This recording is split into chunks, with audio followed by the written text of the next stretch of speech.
Welcome back to the Ed Show. This is the story for the folks who take a shower after work. There are new attacks coming on Social Security. Republicans want to weaken the system so they can just gut it. A new bill has framework to fortify the system Americans paid into and depend on. The Social Security Expansion Act would solidify benefits for 45 years. Let me be clear. You are entitled to nothing. Don't let Social Security become a work of fiction. We'll need to rethink Social Security. Do we want a cradle-to-grave welfare state?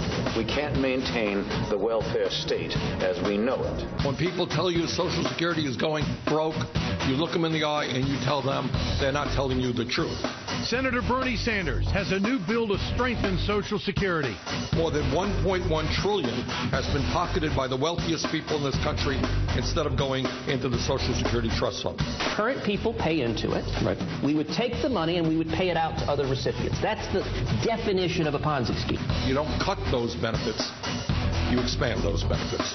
2 million Americans signed a petition to back him up. Because inequality has reduced the Social Security Trust Fund. We've got Medicare and Social Security designed to fail or be dramatically reduced in about 15 years. Some of my Republican colleagues want to cut Social Security benefits. Republican passed a rule which the reallocation of Social Security payroll tax revenue. As a great nation, that is not what we should be doing to some of the most vulnerable people in this country.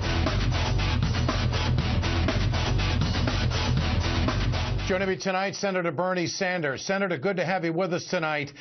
Senator, I want you to tell us about testimony that you heard on the Hill this week from someone who I think is pretty much out of touch and very wealthy. What did you hear? Well, former governor of Michigan, John Engler, came before the Budget Committee representing the Business Roundtable. And what we discovered, the Business Roundtable consists of CEOs of the largest corporations in America. It turns out that the retirement benefits that they will receive are about $88,000 a month, over $1 million a year in retirement benefits. And the Business Roundtable, corporate America, came before the committee and said, you know what, you should cut Social Security for people who are trying to survive on $14,000 a year. And I told them that is advice that I certainly am not going to take.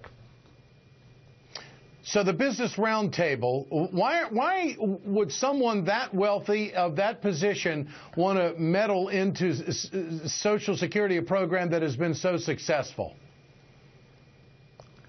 Well, I think it is part of the corporate class warfare against working families and the elderly. And what they want to do, essentially, and that's what they said at the hearing, they want to cut Social Security, they want to cut Medicare, and surprise of all surprise, they want to reduce taxes for the wealthiest people in this country and the largest corporations. That is.